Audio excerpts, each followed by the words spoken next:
Ya Allah. Terus bagaimana hubungan dengan anak saya yang sekolah di pesantren, Pak? Ini mau nanya Kewajiban kita di dalam menyikapi Terima kasih, dalil Bapak. Al-Quran Assalamualaikum dan warahmatullahi Sunnah wabarakatuh. tentang sifat. Bismillah, Assalamualaikum warahmatullahi wabarakatuh. Alhamdulillah, wassalatu wassalamu ala rasulillah wa ala alihi wa sahbihi wa man tabi'u bi ihsanin ila yaumiddin, amma ba'd. Para pemirsa Fatwa TV dan pendengar radio dimanapun Anda berada, apa kabar semuanya? Tentunya kami berharap para pemirsa dan pendengar radio selalu dalam keadaan baik, selalu dalam lindungan dari Allah Subhanahu wa taala. Alhamdulillah, segala puji bagi Allah Subhanahu wa taala. Senang sekali kita dapat kembali berjumpa dalam program kesayangan kita Live Interaktif Fatwa TV bersama guru kita Ustadz Dr. Muhammad Nur Ihsan hafizahullahu taala dengan tema keimanan, doa dan zikir, dan beliau ini merupakan salah satu anggota dari Dewan Fatwa Perhimpunan Al-Irsyad. Kemudian salawat dan salam semoga selalu tercurahkan kepada suri taulan kita Rasul tercinta Muhammad sallallahu alaihi wasallam. Para pemirsa Fatwa TV dan pendengar radio, alhamdulillah Ustadz sudah hadir bersama kita di studio. Kita sapa beliau terlebih dahulu. Assalamualaikum Ustadz. Waalaikumsalam warahmatullahi wabarakatuh. Ahlan wa sahlan. Gimana kabarnya Ustadz? Alhamdulillah, sehat walafiat. Mudah-mudahan antum dan juga seluruh para pemirsa, para pendengar senantiasa dalam lindungan Allah dan sehat walafiat. Amin. Barakallah. Jazakumullah khairan Ustadz. Barakallahu fiik. Nah, wa fiikum barakna. Demikianlah para pemirsa, alhamdulillah Ustadz dalam keadaan baik dan insya Allah siap menjawab pertanyaan-pertanyaan dari para pemirsa, begitupun yang sudah ada di web ya pertanyaan-pertanyaannya. Tapi para pemirsa, kami juga informasikan bahwasanya live interaktif kita pada malam hari ini juga disiarkan oleh beberapa stasiun radio. Ada Radio Binbas Yogyakarta, Radio Sahabat Tegal, Radio MDFM Probolinggo, Radio Hang FM Batam, Radio Amuba Pangkal Pinang, Radio Sago FM Sumatera Barat, Radio Gema FM Bontang, Radio Tuah FM Riau, dan kemudian terakhir Radio Mas FM Sragen. Kami ucapkan jazakumullah khairan atas partisipasinya dalam menyiarkan live kita pada malam hari ini. Tapi para pemirsa, kami juga mengajak para pemirsa untuk bertanya secara langsung kepada Ustadz dengan menghubungi nomor 0331 5446 087. Dan seperti biasa kita meminta kepada Ustadz untuk menyampaikan beberapa nasihat sebagai pembuka Ustadz. Naam. Baik. Bismillahirrahmanirrahim. Assalamualaikum warahmatullahi wabarakatuh. Alhamdulillah wassalatu wassalamu ala Rasulillah wa ala alihi wa sahbihi wa man walah wa la haula wa la quwata illa billah. Ikhwatal iman, kaum muslimin dan muslimat, para pemirsa dan juga para pendengar, semoga senantiasa dirahmati oleh Allah Subhanahu wa taala. Kita mengetahui bersama bahwa keimanan adalah keyakinan di hati, ucapan di lisan, dan perbuatan dengan anggota badan. Ketiga hal tersebut atau ketiga permasalahan tersebut adalah hal yang tidak bisa dipisahkan. Tiga dimensi yang senantiasa harus ada di dalam keimanan. Iman bukanlah sekedar keyakinan di hati, tapi harus diucapkan dengan lisan dan dipraktekkan dengan anggota badan kita. Bila seorang melaksanakan hal itu, maka dia akan mendapatkan berbagai kebaikan dan kemuliaan yang merupakan buah manis dari keimanan tersebut. Di antara buah manis dari keimanan adalah mendapatkan kemuliaan menjadi wali Allah. Ya, seorang dipilih oleh Allah menjadi walinya berkat keimanan dan ketakwaan dia kepada Allah Subhanahu wa taala. Di dalam Al-Qur'an Allah Subhanahu wa taala menjelaskan, "Ala inna awliya Allah la khaufun 'alaihim wa la hum yahzanun alladzina amanu wa kanu yattaqun." Ketahuilah sesungguhnya para wali Allah, la khaufun 'alaihim wa la hum yahzanun, tidak ada khauf, kekhawatiran bagi diri mereka. Walahum yahzanun, juga tidak akan bersedih, tidak khawatir menghadapi apa yang atau masa yang akan datang, dan juga tidak bersedih terhadap apa yang telah mereka tinggalkan. Karena Allah dan mereka telah menjadi wali Allah. Siapa mereka? Wali Allah alladzina amanu wa kanu yattaqun. Mereka adalah orang-orang yang beriman dan bertakwa. Maka setiap yang beriman dan bertakwa, dia adalah wali Allah Subhanahu wa taala. Wali Allah bagi orang yang waras akalnya, yang sehat pikirannya. Adapun orang-orang yang gila tentunya telah terangkat dari dirinya ya sebab kewajiban agama dibebankan kepadanya. Jadi orang yang menjadi wali Allah adalah orang-orang yang waras, orang yang beriman dan bertakwa, bukan orang-orang yang gila. Mudah-mudahan ini menjadi pelajaran bagi kita semua dan semoga kita semua menjadi wali Allah Subhanahu wa taala. Allahumma amin. Demikian wallahu alam. Jazakumullah khairan Ustaz. Nah, Baik. Demikianlah para pemirsa Fatwa TV dan pendengar radio yang semoga selalu dalam rahmat hidayah dan taufik dari Allah Subhanahu wa taala. Nasihat pembuka dari Ustaz, semoga apa yang beliau sampaikan bermanfaat untuk kita semua. Kembali kita mengajak para pemirsa Fatwa TV dan pendengar radio untuk bertanya secara langsung kepada Ustaz, terutama permasalahan keimanan, doa dan zikir dengan menghubungi nomor 0331544687 di 0331544687. Tapi sembari kita menunggu penelpon yang bergabung Ustaz, kita bacakan terlebih dahulu pertanyaan yang sudah ada dari Fakhrul Nofriansah di Kepulauan Riau. nah. Assalamualaikum warahmatullahi wabarakatuh Ustaz. Waalaikumsalam warahmatullahi wabarakatuh. Salah satu pengertian tauhid rububiyah adalah meyakini bahwa hanya Allah yang mencipta dan mengatur alam semesta. Nah. Tetapi masih ada kebingungan dalam pikiran saya mengenai tauhid rububiyah ini Ustaz. Pertama adalah saya pernah dengar hadis yang mengatakan bahwa ada malaikat yang turun naik untuk mengambil tanah pada saat proses dalam penciptaan Adam. Apakah ini melazimkan Allah mencipta tidak sendirian? Yang kedua, bagaimana dengan malaikat yang mengatur hujan? Nah, terima kasih atas pertanyaan ya Pak Khurul ya, Pak Nurfiansyah ya dari Kepulauan Riau. Barakallahu fiik atas pertanyaannya. Ya, tentang masalah tauhid rububiyah, yaitu keyakinan kita bahwa Allah Subhanahu wa taala Rabbul Alamin yang mengatur alam semesta ini. Lalu bagaimana dengan kewajiban atau tugas yang Allah ya berikan kepada para malaikat yang mengatur? Ya, apakah ini bertentangan?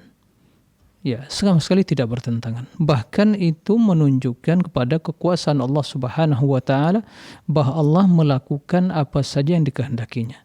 Para malaikat hamba Allah yang ditugaskan untuk beribadah, dan ibadah mereka melaksanakan kewajiban yang Allah ya berikan kepada mereka. Ya, banyak tugas mereka.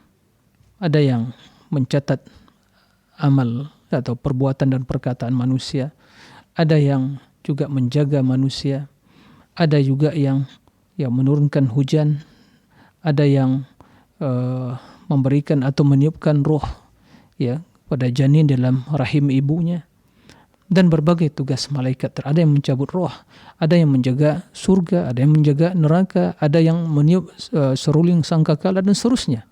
Semua hal itu adalah tugas ya yang Allah embankan kepada mereka. Karena mereka diciptakan untuk beribadah, mereka melakukannya. Dan semua itu dengan izin Allah. Dan mereka tidak akan mampu melakukan dengan izin Allah Subhanahu wa taala. Maka tidak ada ya kontradiksi dalam hal ini. Allah yang Maha Kuasa menciptakan ya malaikat yang tujuan untuk beribadah, kemudian ditugaskan dengan tugas-tugas yang mulia, di antaranya menurunkan hujan, mengatur ya ikut dalam hal ini juga menjaga umat manusia, kemudian mencatat amalan dan seterusnya. Adapun masalah hadis tadi diperintahkan turun untuk mengambil tanah yang asal muasal penciptaan Adam, wallahu alam ya. Saya sendiri tidak mengetahui tentang hadis itu, tapi mungkin bisa di cross check lagi. Tapi yang jelas Adam diciptakan dari tanah ya, bahwa Adam diciptakan mimma wusifa lakum, dari apa yang Allah sebutkan kepada kalian itu tentang dari tanah. Nah, demikian wallahu alam. Jazakumullah khairan Ustaz. Demikianlah jazakallah khairan wa barakallahu fiik kepada yang bertanya, dan semoga dapat dipahami. Dan alhamdulillah Ustaz, sudah ada penelpon yang bergabung Ustaz, hamba Allah di Jakarta Pusat. Kita sapa terlebih dahulu. Assalamualaikum Fatwa TV. Waalaikumsalam warahmatullahi wabarakatuh. Ya, silakan Bapak pertanyaannya. Terima kasih. Assalamualaikum warahmatullahi wabarakatuh, Ustaz. Waalaikumsalam warahmatullahi wabarakatuh. Ya, Ustaz, mengenai untuk orang laki-laki kalau ketinggalan jamaah kan jadi sholat sendiri. Kalau waktu jahar tidak berjamaah atau sendiri di masjid atau di rumah, dijaharkan atau sir saja, Ustaz? Nah, dijaharkan atau disirkan. Sir saja aja. Kalau sendiri tidak. Nah, Ya, itu terus maaf buat kalau sholat taraweh kan di daerah Ana itu ada yang 4-4-3 dan 2-2 satu. Kalau yang 4-4-3 satu salam Ustaz. Kemudian 2-2-2 satu salam juga atau 2 tambah 1 Ustaz, witirnya Ustaz. 11. Ya, cukup Bapak. Assalamualaikum warahmatullahi wabarakatuh. Waalaikumsalam warahmatullahi wabarakatuh. Nah, ya, terima kasih kepada ya Bapak ya hamba Allah di Jakarta. Barakallahu fiik atas pertanyaannya. Ya, berkaitan dengan masalah seorang yang masbuk ya dalam salat kemudian datang ke masjid dan mendapatkan jamaah telah ya selesai melaksanakan salat berjamaah. Maka bagaimana sikap dia? Jika dia salat sendirian, apakah dia mensirkan atau menjaharkan? Dalam hal ini, jika salat tersebut adalah salat jahriyah seperti maghrib atau isya atau subuh, maka tetap dia menjaharkan. Ya, adapun salat yang sir ya tetap dia mensirkan. Tapi satu hal yang perlu diperhatikan, nah karena dia masbuk, bila dia menjaharkan tersebut dengan suara yang dikeraskan sehingga mengganggu ya jamaah yang mungkin telah sholat, mereka sedang berzikir, atau juga ada jamaah yang lain yang sedang masbuk gitu ya, melengkapi dari jamaah yang pertama, maka dalam hal ini dia cukup menjaharkan ya untuk memperdengarkan dirinya saja. Cukup itu saja, tidak perlu mengeraskan suara. Ya, baca dan dia bisa mendengar bacaan dia. Cukup seperti itu untuk ya menjaga agar tidak mengganggu saudara yang lain, karena mereka sedang berzikir, mereka sedang berpuasa, mereka sedang berzikir, mereka sedang sholat, ya, maka dalam hal ini tidak boleh mengeraskan suara. Oleh karena itu, para ulama menjelaskan di antara adab-adab di dalam masjid tidak boleh kita teriak-teriak, tidak boleh mengangkat suara, ya. Kalaupun berzikir ya untuk diri kita dan mungkin orang yang ada di samping kita, kiri kanan yang mendengar zikir kita. Adapun teriak, apalagi pakai pengeras suara, itu akan mengganggu kekhusyukan. Suatu ketika Nabi SAW menjumpai para sahabatnya masing-masing berzikir, tapi mereka mengeraskan suara. Nabi menasihati, ya jangan mengganggu, ya, masing-masing jangan mengganggu yang lain. Jadi jangan mengangkat suara, tarfa'u aswatakum la yu'dhi ba'dukum ba'dha. Jangan diangkat suara kalian, jangan dikeraskan suara, ya, dan jangan saling mengganggu. Fa inna kullakum munajin rabbah. Masing-masing dari kalian itu bermunajat kepada Allah Subhanahu wa taala. Ini sebagai dalil yang menjelaskan bahwa kekeliruan orang-orang yang teriak-teriak di masjid dengan alasan berzikir dan yang sejenisnya, maka itu tidak dibenarkan. Nah, demikian Allahu a'lam. Kemudian yang kedua, salat tarawih apakah 4 rakaat, kemudian 3 rakaat witir, atau 4 rakaat kemudian 2 kemudian tambah 1 witir, atau 2 rakaat. Ya, dalam hal ini terdapat perbedaan di kalangan para ulama berdasarkan hadis Aisyah bahwa Nabi SAW salat malamnya tidak lebih dari 11 rakaat, baik Ramadan atau di luar Ramadan. Nah, beliau menjelaskan bahwa salli arba'an fala tas'al husnihinna wa tulihinna. Beliau salat 4 rakaat, ya. Kemudian jangan ditanya bagaimana panjangnya dan baiknya salat Nabi sallallahu alaihi wasallam. Kemudian yusalli arba'an fala tas'al husnihinna wa tulihinna. Setelah itu salat 4 rakaat lagi, maka jangan ditanya bagaimana indah dan panjangnya bacaan Nabi SAW. Nah, dari zahir hadis ini, sebagian ulama mengatakan berarti ini pertanda Rasul menggabungkan ya 4 rakaat 1 salam. Kemudian 4 rakaat 1 salam 8, kemudian tambah witir ya 2 rakaat, kemudian tambah 1 atau 3 rakaat berarti 11. Nah, itu zahir hadis tersebut. Inilah landasan sebagian kaum muslimin yang melaksanakan salat tarawih 4 rakaat. Akan tapi para ulama, jumhur para menjelaskan yang rajih dalam rakaat salat tarawih itu atau salat sunnah baik di siang atau di malam hari itu 2 rakaat. Nabi tatkala ditanya tentang solat malam, beliau mengatakan masna, dua rakaat. Wa idza khasya ahadukum as-subha falyusalli biwahidah yutir biha ma qad shalla. Solat malam itu dua rakaat. Apabila seorang kalian khawatir terbit fajar, maka solat 1 rakaat sebagai penutup, witir penutup solat yang sebelumnya. Nah, ini adalah penafsiran hadis yang umum tadi, yaitu 4 rakaat tadi. Maka dalam hal ini yang rajih dalam adalah solat 2 rakaat, ya. Kemudian 3 rakaat 1 salam witir, atau 3 rakaat 2 salam 2 kemudian salam kemudian tambah 1 lagi witir. Nah, demikian wallahu a'lam. Jazakallah khairan Ustaz. Demikianlah jazakallah khairan wa barakallahu fiik atas yang bertanya dan semoga dapat dipahami. Dan kembali kita angkat penelpon yang sudah bergabung Ustaz. Ada Bu Rosmini di Riau. Assalamualaikum warahmatullahi wabarakatuh. Waalaikumsalam warahmatullahi wabarakatuh. Ya, silakan Ibu pertanyaannya. Ustaz, Waalaikumsalam warahmatullahi wabarakatuh. mohon bertanya Ustaz. Ya, silakan Ibu. Alhamdulillah, saya setiap sholat maghrib menjelang dan masuknya waktu Isya, menjelang azan Isya, saya membaca Al-Quran. Nah, Dan kalau hari Ramadan, setiap pulang dari sholat tarawih, saya membaca Al-Quran. Alhamdulillah, udah sering tamat. Jadi, dan sudah saya tadaburi, itu pun saya pilih-pilih gitu. Jadi, surat apakah yang lebih utama kita baca, Ustaz? Kalau tamat Al-Quran sudah sering. ya. Dan kapan waktunya kita membacanya? Dan apakah keutamaan surat tersebut? Mohon penjelasannya, Ustaz. Ya. Assalamualaikum warahmatullahi wabarakatuh. Waalaikumsalam warahmatullahi wabarakatuh.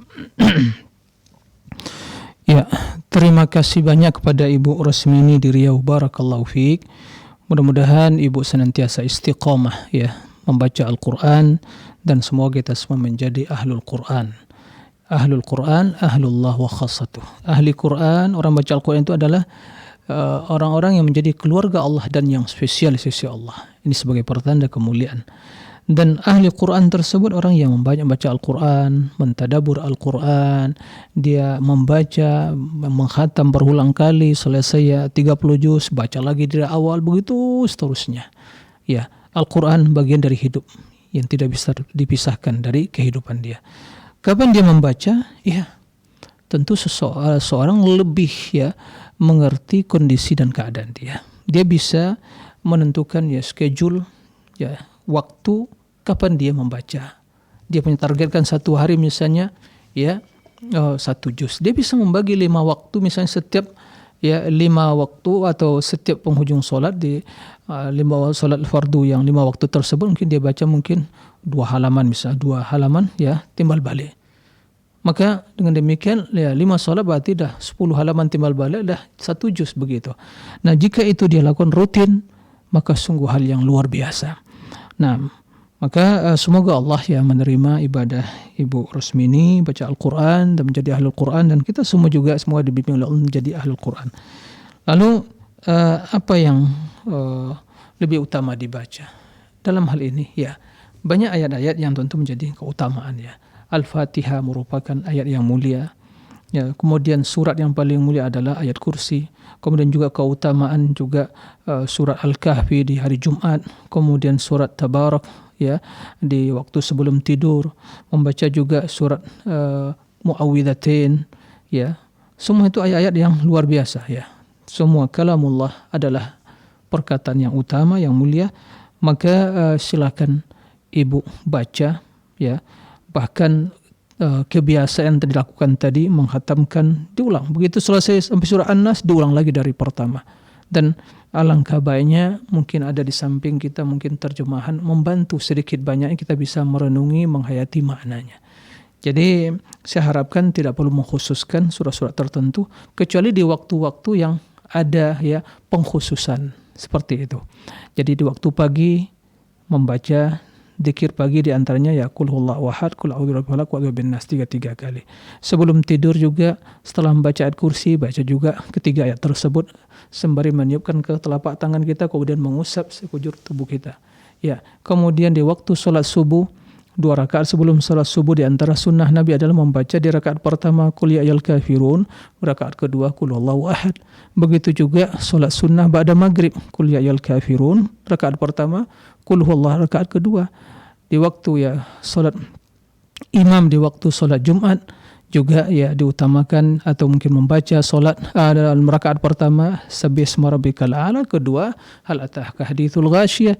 Di Jumat ya, hari Jumat, pagi Jumat juga ada sunnah membaca sajdah dan juga al-insan, hal ata alal insani hinu minad dahr. Nah, tapi itu juga tidak khusus, boleh ayat yang lain dan surat yang lain. Jadi lebih baik seperti itu sehingga huruf demi huruf yang kita baca mendapat 10 ya lipat ganda. Bagaimana kalau seandainya berkali-kali menghatam Al-Quran, dan yang paling tinggi nanti kedudukannya di dalam surga adalah sesuai dengan atau posisi seorang, derajat seorang dalam surga sesuai dengan tingkatan atau banyaknya ayat yang dia baca di dalam kehidupan dunia ini. Nah, maka naik kata Allah, terus naik, baca terus naik sampai terakhir ayat yang kita baca di dunia. Semoga kita menjadi Al-Quran yang diangkat derajatnya di dunia dan akhir oleh Allah Subhanahu wa ta'ala. Allahumma amin. Demikian, Allahu a'lam. Jazakumullah khair Ustaz. Nah, Demikianlah Ibu Rosmi ya, semoga dapat dipahami dan kami juga mohon maaf atas salah penyebutan nama Ibu ya, dan semoga Allah memberikan keistiqomahan kepada Ibu yang bertanya. Dan alhamdulillah kembali kita siapa Ustaz? Ibu Rosmini. ini Rosmini. Yang tadi Ibu Rosmi ya. Rosmi. Enggak apa-apa, tapi Masya Allah. Assalamualaikum warahmatullahi wabarakatuh. Waalaikumsalam warahmatullahi wabarakatuh. Silakan Ibu pertanyaannya. Ya. Assalamualaikum warahmatullahi wabarakatuh, Ustaz. Waalaikumsalam warahmatullahi wabarakatuh. Nah, Kami ingin menanyakan tentang doa yang bunyinya Allahumma hdini wasadidni, Allahumma inni as'alukal huda wassadad. Yang artinya, ya Allah, berilah saya petunjuk dan sikap istiqomah atau teguh. Ya Allah, sesungguhnya saya mohon hidayah kepadamu dan sikap istiqomah. Yang saya tanyakan ini termasuk meminta hidayah, ini membaca ini apa bagaimana? Dan bagaimana maksudnya istiqomah yang teguh itu bagaimana? Terus yang kedua, saya tadi mendengar bahwa sehabis maghrib dan sebelum subuh itu yang dibaca surat salat sunnahnya surat Al-Kafirun sama Qul Huwallah. Terus saya kemarin beberapa waktu yang lalu itu keliru, selain surat Al-Kafirun yang saya baca. Terus saya tambah surat Al-Kafirun, itu bagaimana? Apa mengulangi salatnya? Seperti itu bisa. Ya, yang saya tanyakan. Terus ini waktu saya ini membaca Ustaz, katanya kalau membaca surat Al-Baqarah itu setan akan pergi dari rumah. Terus yang saya maksud begini, saya habis maghrib nih tadi membaca surat Al-Baqarah, tapi belum selesai sudah ada azan misa. Terus pada waktu sholat saya lanjutkan membacanya itu sambil membaca di dalam Quran. Terus itu termasuk ya masih membaca apa bisa apa enggak sambil sholat itu tadi Ustaz. Terima kasih jawabannya. Jazakumullah khairan. Assalamualaikum warahmatullahi wabarakatuh. Waalaikumsalam warahmatullahi wabarakatuh. Ya, terima kasih kepada Ibu Rosmini di Pacitan ya. Barakallahu fiik atas pertanyaannya. Semoga Ibu senantiasa dalam lindungan Allah dan senantiasa mendapatkan hidayah. Allahumma amin. Tentunya kita semua juga para pemirsa ya. Nah, semua kita senantiasa dalam lindungan Allah dan mendapatkan hidayah. Doa yang disampaikan beliau tadi, Allahumma hdini wasaddidni. Nah, ini juga diantara doa yang diajarkan oleh Rasulullah SAW kepada Ali bin Abi Thalib. Jadi kata beliau ya, ucapkanlah doa wahai Ali bin Abi Thalib, doanya Allahumma hdini wasaddidni. Ya Allah, ya berilah karuniakanlah kepadaku hidayah, ya tunjukilah aku pada ya kebaikan, wasaddidni. Dan saddidni di sini asal kalimat sadad itu artinya ya ketepatan, Jadi Allah bimbing dia untuk tepat ya sesuai dengan kebenaran. Nah, ini sadat wasaddid. Jadi dibimbing oleh Allah untuk sesuai dengan kebenaran. Termasuk dalam kebenaran itu istiqomah. Jadi memohon hidayah dan ya ketepatan sikap, perilaku ya, dan juga amal ibadah, akidah dengan apa? Dengan kebenaran. Jadi cocok ya, kecocokan dengan kebenaran tadi. Dan ini doa yang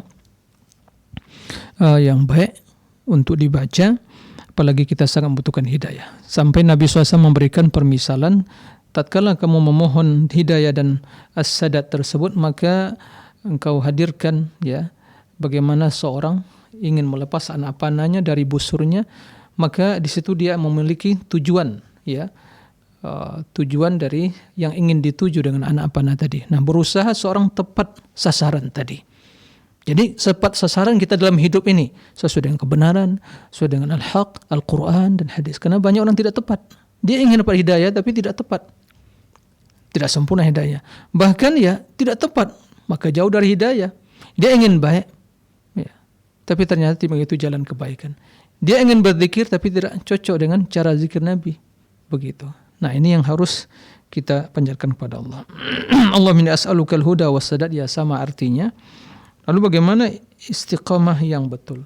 Ya, istiqamah itu adalah ya keteguhan kita di dalam agama Allah, tentunya melaksanakan perintah Allah lahir batin dan juga meninggalkan larangannya. Istiqamah. Dan istiqamah yang benar tentunya ya istiqamah yang sesuai dengan apa yang diperintahkan oleh Rasulnya. Berarti dia mengikuti kebenaran, meninggalkan kebatilan. Melaksanakan kebaikan, meninggalkan kejelekan. Dia mengikuti Al-Quran dan hadis Nabi SAW. Dia memiliki ilmu dan beramal soleh. Itulah istiqamah. Adapun seorang mohon keistiqomahan tapi tidak mau belajar, tidak mau melakukan amal soleh, tidak mau menuntut ilmu, tidak mau mengikuti Al-Quran, mengikuti hadis, ya, bagaimana akan istiqamah? Ya, dia tidak memiliki sebab utama untuk istiqamah.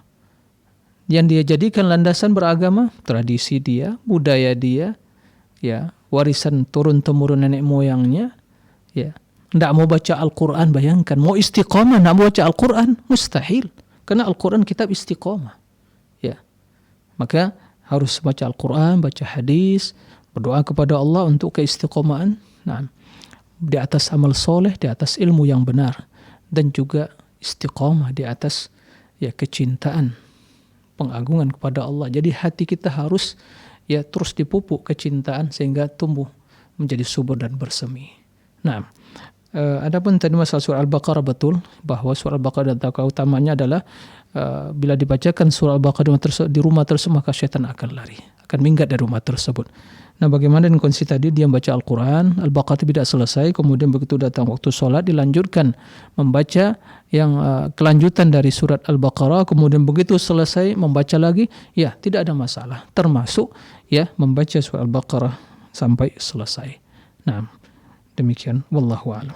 Kemudian yang terakhir tadi juga masalah tadi lupa membaca mungkin surat Al-Kafirun dan juga Qul huwallahu ahad di waktu salat maghrib. Tidak ada masalah. Jadi dalam membaca ayat di dalam salat itu yang mudah kita baca. Ya, jika tidak sempat membaca Qul ya Al-Kafirun di rakaat pertama, kemudian Qul huwallahu ahad di rakaat kedua di waktu salat sunat maghrib, maka tidak ada masalah. Boleh ayat yang lain, tidak ada masalah. Jadi faqra'u ma tayassara minal Qur'an. Ya, bacalah apa yang mudah dari Al-Qur'an. Nah, demikian, wallahu a'lam. Jazakumullah khair Ustaz. Barakallahu fiikum. Taib, jazakillah khairan wa barakallahu fiik kepada ibu yang bertanya dan semoga dapat difahami. Dan kembali kita mengajak para pemirsa Fatwa TV dan pendengar radio untuk bertanya secara langsung kepada Ustaz dengan menghubungi nomor 0331 544 6087 di 0331 544 6087. Taib, alhamdulillah sudah ada penelpon yang kembali bergabung. Ustaz, kita sapa terlebih dahulu. Assalamualaikum Fatwa TV. Assalamualaikum. Waalaikumsalam warahmatullahi wabarakatuh. Silakan pertanyaannya. Ya, Ustadz, saya dari Tangerang Selatan. Begini Ustadz, saya mau bertanya tentang doa. kalau kita berdoa itu apakah doa yang dengan menengadahkan tangan atau mengangkat tangan, apakah itu lebih afdol daripada tidak? Itu yang pertama. Terus yang kedua, apakah salah satu penghalang terkabulnya doa itu adalah maksiat-maksiat yang ringan, maksudnya yang kita dosa tanpa sengaja, apakah itu juga termasuk penghalang doa untuk terkabulkan? Itu aja Ustadz. Syukron, jazakallah khairan. Nah, baik. Terima kasih kepada Bu Ningsi di Tangerang Selatan. Barakallahu fiik atas pertanyaannya.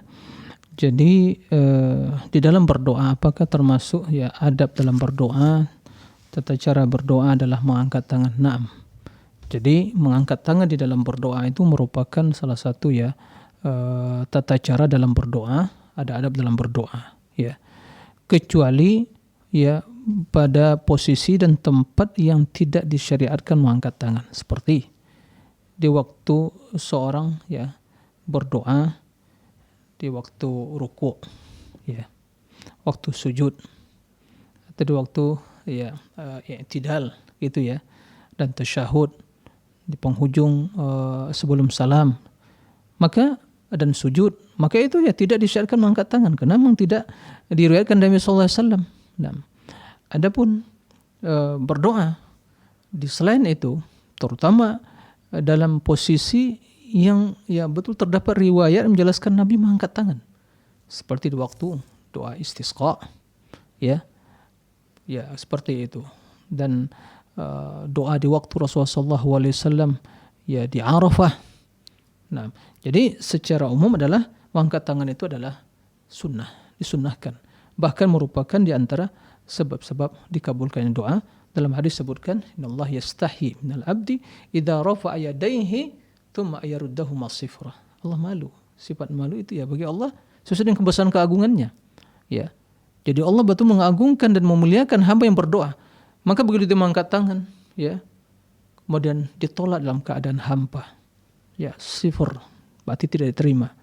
Maka mengangkat tangan di antara pertanda juga pengakuan kita bahwa Allah itu maha tinggi di atas arsy, termasuk juga bahwa itu adalah tanda-tanda atau sebab-sebab doa, juga sebab dikabulkannya doa.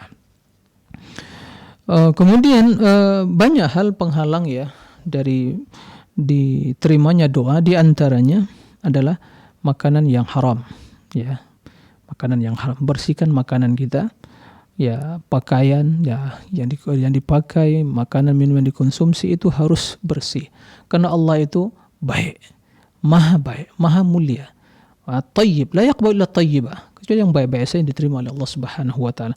Maka barang siapa yang makanannya dari hal yang haram, pakaian dari yang haram, ya, maka Allah tidak menerima doanya. Ya, dalam hadis seorang dalam perjalanan dia mengangkat tangan sambil berdoa kepada Allah, ya Rabb, ya Rabb, ya Rabb, ya Allah, ya Tuhanku, perkenankan doaku. Kata Nabi, wa mat'amu haram, wa mashrabu haram, wa malbasu haram, wa ghudhiya bil haram, fa anna yustajabu lah. Makanan, minuman, pakaian, gizinya haram semua. Bagaimana akan diterima oleh Allah Subhanahu wa taala? Di antara juga penghalang diterimanya doa adalah doa yang tergesa-gesa, yasta'jil. Maksudnya apa tergesa-gesa? Wah, berdoa kok belum dikabulkan ya? Berdoa udah dikabulkan, walhasil dia pesimis. Ini mah isti'jal. Tidak boleh seperti itu. Allah menjamin. Tapi yang dimasalahan kita yang tidak pandai berdoa, maka tidak terpenuhi. Nah, kemudian di antara juga penghalang doa yaitu takallub. Ya, berlebihan dalam berdoa, dan isi dari doa tersebut yaitu memutus silaturahim atau kezoliman. Jadi seperti itu. Dari hati yang lalai juga begitu. Termasuk dalam hal-hal yang mungkin ya perbuatan-perbuatan maksiat yang itu ya menyebabkan hati itu, karena maksiat tadi pengaruh pada hati. Hati tidak khusyuk disebabkan perbuatan hati yang ternodai.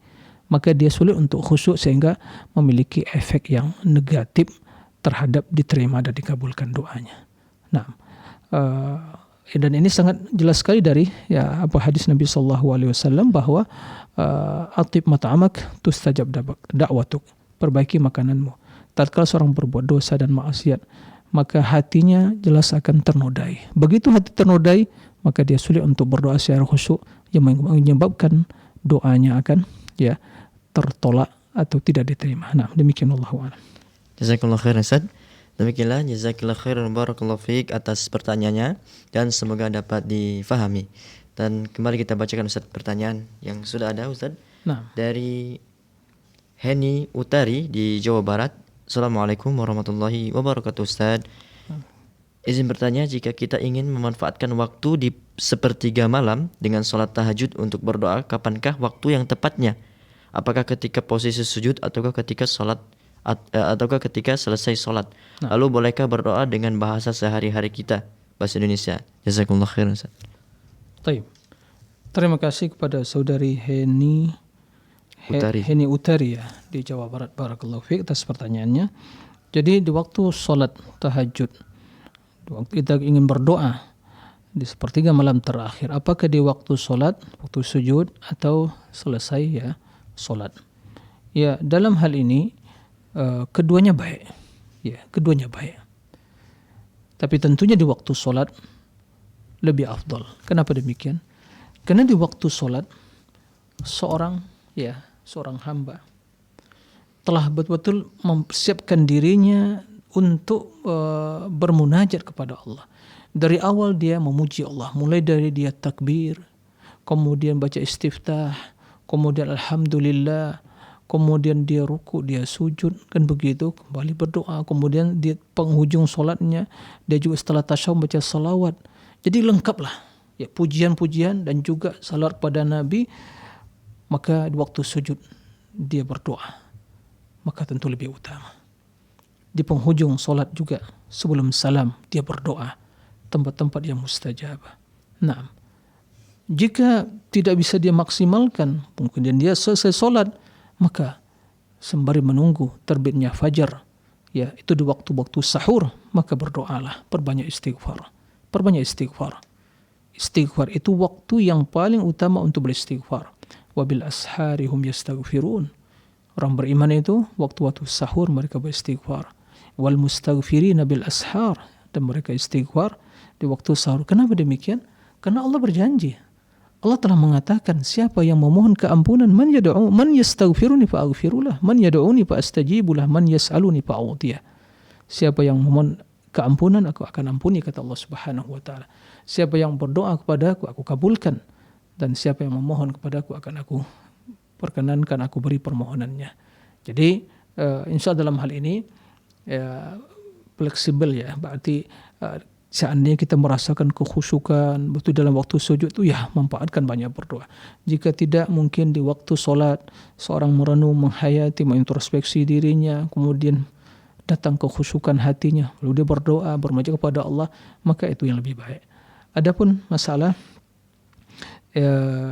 berdoa tadi, apakah dengan bahasa Indonesia? Boleh, silakan. Apalagi setelah selesai sholat tadi, bahkan di dalam sujud pun ya boleh. Ya, jika seorang tidak mampu, tapi tentunya dia hanya memperdengarkan dirinya. Nah, jadi tidak ada masalah, sebagaimana dijelaskan oleh para ulama. Nah, demikian, wallahu a'lam. Jazakallah khair Ustaz. Tapi demikianlah ibu yang bertanya, semoga dapat dipahami. Dan kembali kita angkat line telepon yang sudah tergabung Ustaz. Nah. Ada Ibu Agustina di Kalimantan Timur. Assalamualaikum warahmatullahi wabarakatuh. Waalaikumsalam warahmatullahi wabarakatuh. Ya, silakan Ibu pertanyaannya. Jadi gini Ustaz, misalnya kita sedang ziarah, lalu kita itu berucap untuk berdoa memohon ampunan kedua orang tua, itu gimana hukumnya? Sebentar Bu, ya ini maksud ziarah apa nih Bu? Ziarah kubur. Kubur orang tua begitu? Ya, jadi Ibu ziarah kubur orang tua, kemudian memohon ampunan. Ya. Dua orang tua gitu. Jadi yang ditanyakan hukumnya begitu? Ya. Ya. Cukup Ibu? Ya. Jazakallah khairan. Ya. Ya, terima kasih kepada Ibu Agustini ya. Ibu Agustini di Kalimantan Timur, barakallahu fiik. Pertanyaannya tentang masalah menziarahi kuburan orang tua, kemudian memohon ya keampunan bagi mereka berdua. Bagaimana hukumnya? Ya, Sebagaimana yang dimaklumi bahwa tujuan menziarahi kubur itu pertama adalah mengikuti sunnah Nabi Sallallahu Alaihi Wasallam karena Rasul memerintahkan untuk ziarah kubur. Ya, kemudian yang kedua adalah mengambil pelajaran karena hal itu akan mengingatkan pada kematian sehingga kita mempersiapkan bekal menghadap kematian. Yang ketiga adalah mendoakan keampunan, kerahmatan bagi penghuni kubur. Baik ini baik dalam hal ini ya yang penghuni kubur tersebut orang tua kita, saudara kita atau kaum muslimin yang lainnya. Nah, jadi tidak ada masalah. Tapi yang menjadi perbedaan para ulama adalah hukum wanita menziarahi kubur. Ini terdapat perbedaan. Ya, ada yang mengatakan boleh karena hadis itu umum. Kata Nabi sallallahu alaihi wasallam, ya, kuntu nahaitukum an ziyaratil qubur fazuruha fa innaha tudzakirukumul akhirah. Dahulu aku melarang kalian menziarahi kubur. Kemudian sekarang ziarahilah. Kan hal itu merupakan hal yang akan mengingatkan pada kematian. Kenapa dilarang sebelum atau di awal Islam? Karena kondisi akidah, iman belum tertanam ya secara kokoh dalam hati. Sehingga dikhawatirkan akan bisa terjerumus kepada praktek-praktek ya kesyirikan ya, dan ini sangat berbahaya bagi akidah. Nah, karena tidak ragukan bagaimana keterkaitan ya secara emosional dan juga batin seseorang, jiwa seorang pada penghuni kubur, terutama mungkin kalau kubur orang soleh kan begitu. Bila jadi mungkin dia tawasul yang menjurus kepada kesyirikan atau berdoa ya bahkan memohon mungkin berkeyakinan hal-hal yang istimewa bagi penghuni kubur tersebut, ini akan bisa menjerumuskan pada kesyirikan. Maka dilarang Nabi SAW. Tapi begitu akidah kaum muslimin telah kokoh, kuat dan akidah telah mantap, bahwa kata Nabi ziarahilah. Karena itu manfaatnya mendoakan. Ya, ambil pelajaran dan mengikuti sunnah Nabi SAW. Ada yang mengatakan tidak, ini keumuman ini dikhususkan dengan hadis yang lain. La'anallahu zawaratil kubur. Allah melaknat para wanita penziarah kubur. Ada yang mengatakan ini yang sering menziarahi kubur. Tapi saya sekali mungkin tidak ada masalah, itu sebagian pendapat. Tapi yang jelas terlepas dari ancaman ya dari hadis Nabi tadi, maka seorang wanita bila dia menziarahi kubur mendapat ancaman tadi. Tapi sementara kalau dia tidak ziarah kubur, tidak mendapatkan ancaman tadi, dan amalan yang dia ingin lakukan mendoakan orang tua bisa di rumah, di mana saja. Ya, seperti itu. Tidak mesti di kubur dia. Nah, apalagi kalau dia ziarah, ya, sengaja ziarah, safar ke luar kota misalnya mengkhususkan ziarah khusus, ini juga tidak ada tuntunan seperti itu. Jadi berdoalah ya ibu untuk keampunan, rahmat bagi orang tua di mana saja. Di penghujung sholat, di waktu sujud, di sepertiga malam terakhir, berdoa untuk keampunan mereka. Tidak mesti harus mendatangi kuburannya, ya, agar mungkin ya keluar dari perbedaan para ulama tentang hukum tadi. Itu lebih selamat. Nah, demikian. Wallahu a'lam.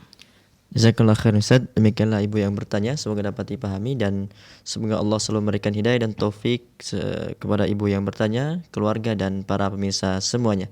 Kembali kami mengajak para pemirsa Fatwa TV dan pendengar radio yang semoga selalu dalam rahmat, hidayah dan taufik dari Allah Subhanahu wa taala.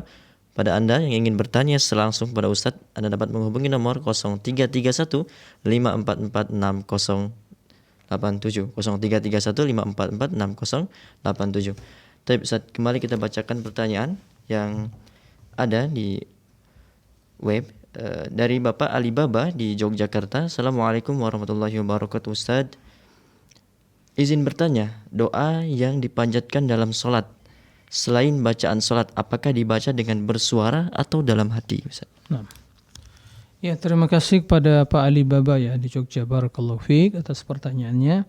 Jadi doa yang diucapkan ya selain doa yang mungkin seperti waktu sujud, ya di waktu ruku, waktu i'tidal begitu ya. Apakah itu dibaca dalam hati atau dibaca dalam hati atau juga dijaharkan? Zikir yang utama itu menggabungkan antara keyakinan hati dan ucapan lisan. Jadi hati meyakini ya bahwa Allah yang Maha Agung, Allah yang Maha Besar, ya. Kemudian Allah yang berhak untuk dipuji, kemudian diucapkan, itu yang lebih utama. Jadi tidak disirkan. Naam, tidak disirkan atau mungkin hanya dalam hati saya, tidak, tapi disirkan pun ya, tapi bisa terdengar oleh diri sendiri. Ya, tapi bukan teriak-teriak ya. Nah, ini tidak diperbolehkan. Jadi tidak ada masalah dijaharkan, tapi cukup untuk diperdengarkan bagi diri kita. Nah, demikian, wallahu a'lam. Jazakallah khair Ustaz. Demikianlah Bapak yang bertanya, semoga dapat dipahami. Dan sudah adalah penelpon yang bergabung Ustaz. Kita sapa terlebih dahulu. Ada Pak Ali di Medan. Assalamualaikum warahmatullahi wabarakatuh. Pak Ali. Waalaikumsalam warahmatullahi wabarakatuh. Silakan pertanyaannya Pak. Assalamualaikum Ustaz. Waalaikumsalam warahmatullahi wabarakatuh. Nah. Ini gini Ustaz. Saya ada membaca di suatu buku doa Okasa. Doa? Okasa apa Akasa ya? Ukasha. Apa itu Pak doanya? Gini.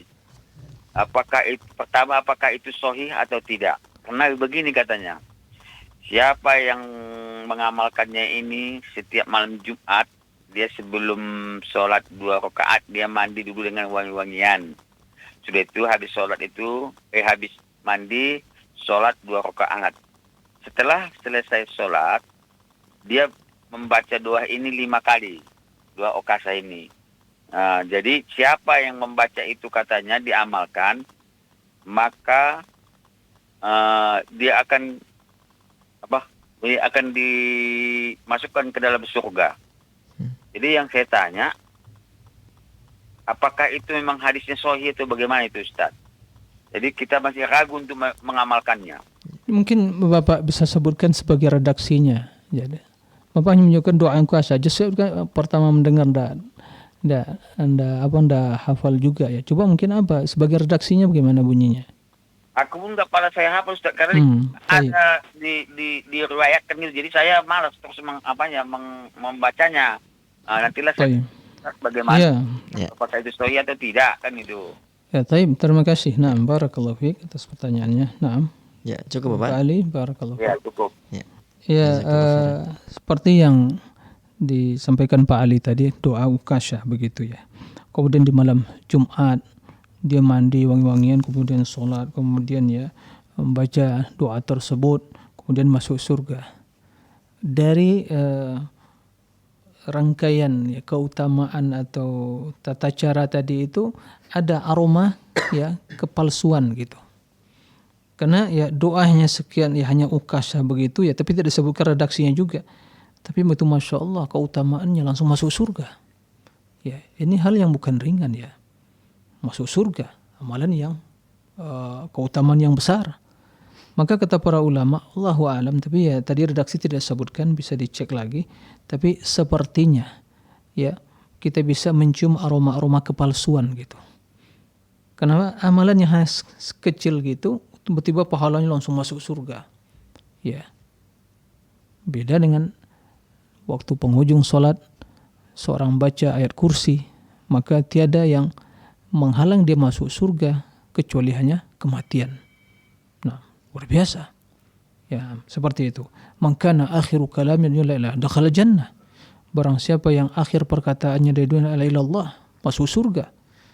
Orang masuk surga tanpa hisab, tanpa diazab ya, yaitu mereka yang tidak tatayyur, tidak minta diruqyah, la istarqun. Kemudian wala tatayyarun wa ala rabbihim yatawakkalun, dengan tawakal. Naam, tawakal sebagai bukti keimanan ya kepada Allah Subhanahu wa taala, maka dia masuk surga tanpa hisab diazab. Jadi sepertinya itu ada aroma-aroma kepalsuan tadi. Tapi perlu ya kita koreksi lagi, insyaallah pekan depan kita bisa kembali memastikan ya tentang validasi atau status hadis atau doa yang disampaikan tadi. Nah, demikian wallahu a'lam. Jazakallah khair Ustaz. Demikianlah Bapak Ali yang bertanya, semoga dapat dipahami dan semoga Allah selalu memberikan hidayah dan taufik kepada Bapak yang bertanya, keluarga dan para pemirsa semuanya. Dan kembali kita mengajak para pemirsa untuk bertanya secara langsung kepada Ustaz dengan menghubungi nomor 0331 544 6087. Tapi kembali kita bacakan pertanyaan Ustaz yang sudah ada dari Denny Tardi di Jawa Barat. Assalamualaikum warahmatullahi wabarakatuh Ustaz. Izin bertanya, apakah tasawuf sama dengan tazkiyatun nafs? Dan bagaimana ustadz yang memiliki pemahaman bahwa tasawuf itu adalah tazkiyatun nafs. Tasawuf, Tasawuf itu tazkiyatun nafs. tazkiyatun nafs. Taib. Para pemirsa kaum muslimin dan muslimat rahimakumullah. Ya, tidak diragukan bahwa tazkiyatun nafs itu hal yang sangat utama. Bahkan keselamatan seseorang di akhirat tergantung kepada kesucian jiwa dan hatinya. Ya, bahwa dalam Al-Quran disebutkan yauma la yanfa'u malun wala banun illa man atallaha biqalbin salim. Pada hari yang tidak lagi bermanfaat ya harta dan keturunan kecuali orang-orang yang membawa hati yang selamat. Qad aflaha man tazakka, beruntung orang yang suci hati. Tazkiyatun nafs, mensucikan jiwa dari berbagai penyakit, ya. Dari penyakit syirik, dari riya dengan berbagai bentuk dan coraknya, penyakit bid'ah, ya masih ada doyan melakukan bid'ah. Ini penyakit ini, mengotori jiwa. Maksiat, kelalaian, mengikuti hawa nafsu, ini penyakit-penyakit yang berbahaya, ya, yang bisa akan mematikan hati. Itu harus disucikan. Dengan apa? Dengan tauhid, dengan ketaatan, dengan sunnah, dengan zikir, dan hanya mengikuti Al-Quran dan sunnah tadi, tidak ikuti hawa nafsu. Nah, itu tazkiyatun nafs. Nah, bagaimana tazkiyatun nafs? Yaitu membaca Al-Quran, lakukan amal soleh. Ya, begitu Rasul SAW mensucikan jiwa para sahabat. Naam, laqad manna Allahu 'alal mu'minina idh ba'atha fihim rasulan min anfusihim yatlu 'alaihim ayati wa yuzakkihim wa yu'allimuhumul kitaba wal hikmah. Jadi Rasul mensucikan jiwa para sahabat dengan ilmu, dengan amal soleh, dengan Al-Quran, dengan wahyu. Itu jalan tazkiyatun nafs. Adapun jalan-jalan yang dibuat berbagai tarekat yang diikuti dalam rangka tazkiyatun nafs, ya, tersebagian melakukan ritual-ritual meditasi, ya, pergi ke gua-gua bertapa di sana dan meditasi, kemudian ada nama puasa yang putih, ya, tidak makan tidak minum sampai 40 hari, kemudian masuk buat tenda misalnya, kemudian dia membaca zikir macam-macam, kemudian hadir orang yang berpakaian putih, janggut putih dan putih-putih semua. Nah, itulah mulai masuk keyakinan dan sampai tingkat makrifat yang tinggi, putus semua tingkat makrifatnya, gugur kewajiban agama, menyatu dengan zat yang Maha Esa dan yang satu itu, kata mereka, berbagai keyakinan. Maka ini jelas tidak benar. Istilah tasawuf dahulunya di zaman-zaman, ya, para ulama salaf itu adalah orang-orang yang konsentrasi beribadah, tidak tergiur dengan dunia, akan tetapi keilmuan mereka masih berlandaskan Al-Quran dan Sunnah. Seperti Abdul Mubarak, Hasan Al-Basri, ya, Fudail bin Iyad, dan yang lain-lainnya. Seiring dengan perjalanan waktu terus, ya, berjalan, maka mulai masuk teori-teori filsafat, teori ahlul kalam, sampai ke akidah wahdatul wujud dan punya tradisi tersendiri, zikir-zikir sendiri, tarikat-tarikat tersendiri. Nah, sampai mereka berkeyakinan, ya, ini yang ekstrim sekali, yang gulat, yaitu meyakini Allah menyatu dengan dia atau Allah berada di mana-mana dan memiliki zikir-zikir khusus, maksudnya syekh-syekh tariqah khusus, masing-masing tarikat memiliki cara tertentu, cara beribadat zikirnya. Ini semua adalah, ya, jalan yang telah menyimpang dari Rasulullah SAW, sebagaimana juga yang dijelaskan oleh Imam Ibnu Jauzi dalam kitab Talbis Al-Iblis dan dalam kitab-kitab yang lain. Jadi ikutilah Rasulullah, itulah tariqah. Ya, tariqahnya satu, tariqah Rasulullah. Wa allaw istaqamu ala tariqati la asqainahum ma'an ghadaqa. Kalau mereka istiqamah di atas tariqah, maka mereka akan kami berikan karunia atau hujan yang deras sekali. Jadi tariqah Rasulullah, jangan ikuti yang lain-lain. Nah, wallahu a'lam. Jazakallah khair Ustaz. Dan tadi adalah pertanyaan terakhir kita Ustaz pada kesempatan kali ini. Alhamdulillah. Dan kami ucapkan jazakallah khairan wa barakallahu fik atas waktu dan ilmunya Ustaz. Semoga kita dapat kembali berjumpa di lain kesempatan. Tapi para pemirsa Fatwa TV dan pendengar radio, tadi adalah pertanyaan terakhir kita pada kesempatan kali ini.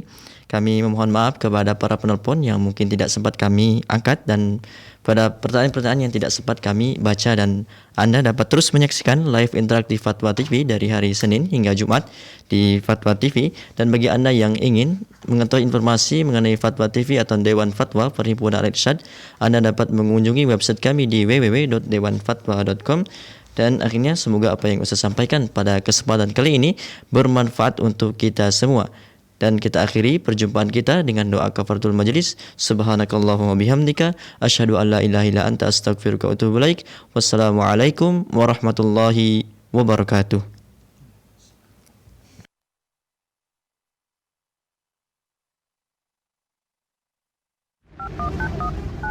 Ya Allah. Terus bagaimana hubungan dengan anak saya yang sekolah di pesantren?